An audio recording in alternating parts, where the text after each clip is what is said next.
Let's create a new layer above the sky, and we will call it Bolt. And we'll want to deselect our active selection by doing Select None or Control D. And for our bolt, we want to use the scratchboard tool and white. And you'll want to use a pretty thin diameter brush, something maybe like this, and you'll want to have an even line width all the way down. If you really kind of make your hand move around a lot, that's going to make a more interesting lightning bolt. So something like that works. You want it to try to be a little more angular rather than smooth. So I'm really just kind of wiggling my hand as I'm drawing. Now the trick to making this glow is we want to duplicate this layer twice. So I'm going to right click on it and go to duplicate layer. I'm going to do it one more time, and we'll call this Bolt Glow 1 and Bolt Glow 2. We'll set both of these to screen for the composite method. And then now we'll just hide these layers temporarily. Go back to the bolt layer. We will go to Effects, Focus, Soften. And we will want to apply a somewhere around a 1.8 or 1.7 circular blur. So it just blurs it a little bit. Makes it look more like glowing light. And then we'll unhide the Bolt Glow 1 layer. And we will go to Effects, Focus, Soften again. And this time we will increase the radius until you see this halo surrounding the lightning bolt. You don't want it to be too big, so I'm going to use 7.9. Here we have our first halo. We will unhide the Bolt Glow 2 layer, and we'll apply another Effects, Focus, Soften. And we will make the radius even bigger, something like that. Now we will turn on Preserve Transparency and select the Bolt Glow 1 layer. We will use the scratchboard tool to fill this with maybe a purple color like this. See how this looks, it gives it a bit of a glow. We'll go to the Bolt Glow 2 layer and we'll select maybe a blue like this. And then you can use the digital airbrush if you want to kind of vary the color of the lightning bolt glow. So for instance, I used a little bit of red, and then I'll use a little bit of yellow there, and now there's a kind of rainbow effect going on through this lightning bolt here. Now when you're done with your lightning bolt, you can go ahead and select all of the bolt layers together, and you can merge them into a single layer. I want to make it a screen composite method again, so that it blends with the background more naturally. And then turn off Preserve Transparency and create a mask, because we want to mask off some of the upper edge so it looks like it's covered by the cloud.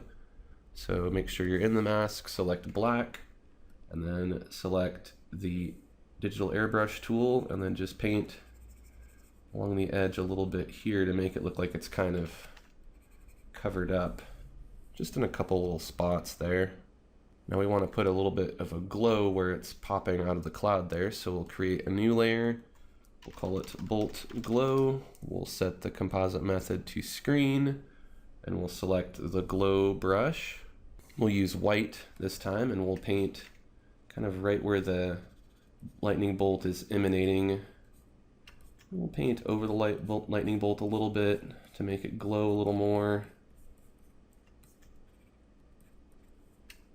You can use some color if you want. You can pick kind of a darker color and a bigger brush and really make some light coming out of that area. Change the hue of it. This helps it look a little more natural. Let's go ahead and group these bolt layers together. We'll call it Bolt. And now we can go ahead and add some rain. We'll go to the very top of the layer order. We'll add a new layer and we'll call it Rain. And we'll set it to screen. We'll select a light kind of blue-gray color like this. And we will use the pepper spray brush to paint in our rain. The feature setting will control the size of the drops. So let's try a feature setting of 4 and see what we get. I think that is a little too small. Let's go maybe 8 and see. You want drops that you can see, something that kind of looks like snow initially. So you'll want to use a pretty big brush And if you have trouble making this work, you want to try to keep your pen upright. Otherwise, your spray will go at an angle like an airbrush. So keep your pen upright if you're using a pen that has tilt on it. Or if you're having trouble no matter what, just use your mouse to go ahead and click, and that will put in just the right amount of raindrops most of the time.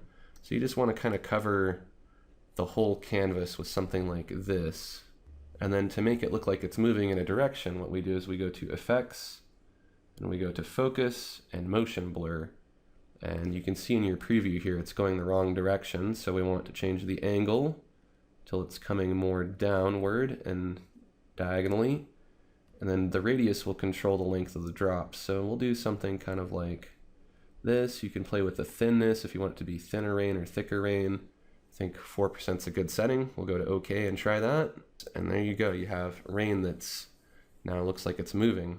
And we'll want to turn on Preserve Transparency and lighten and darken the rain so it's not so even in some places. So we'll use the digital airbrush for that. We'll select almost white, and kind of right around where the lightning bolt is, we'll paint over it with white.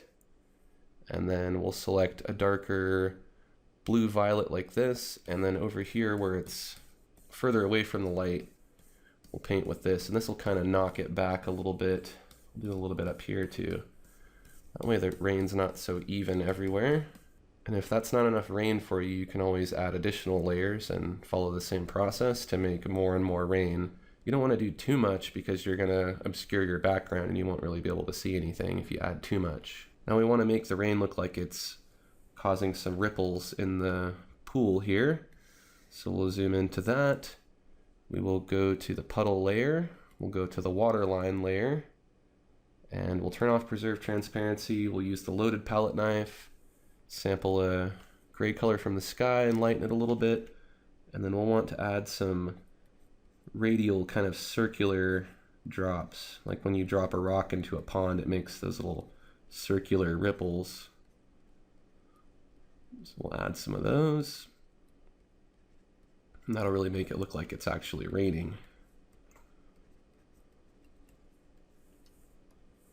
A couple spots you could use white, but you want to use it pretty sparingly.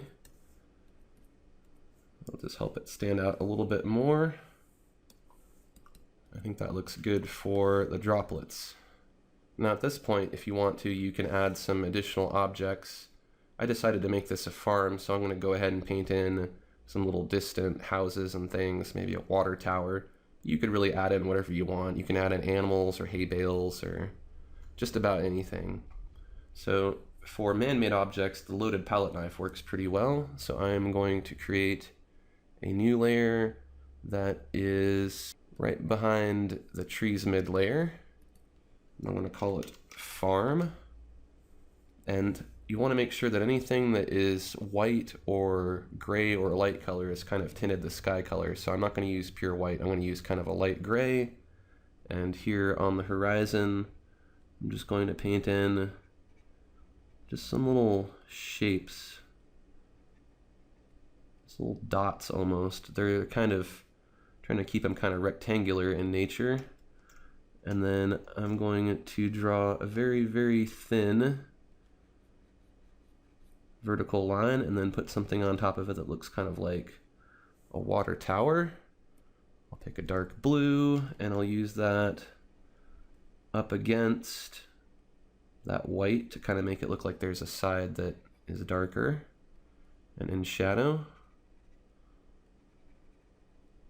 And we're just putting some different little spots out here. I'll pick another nice bright color.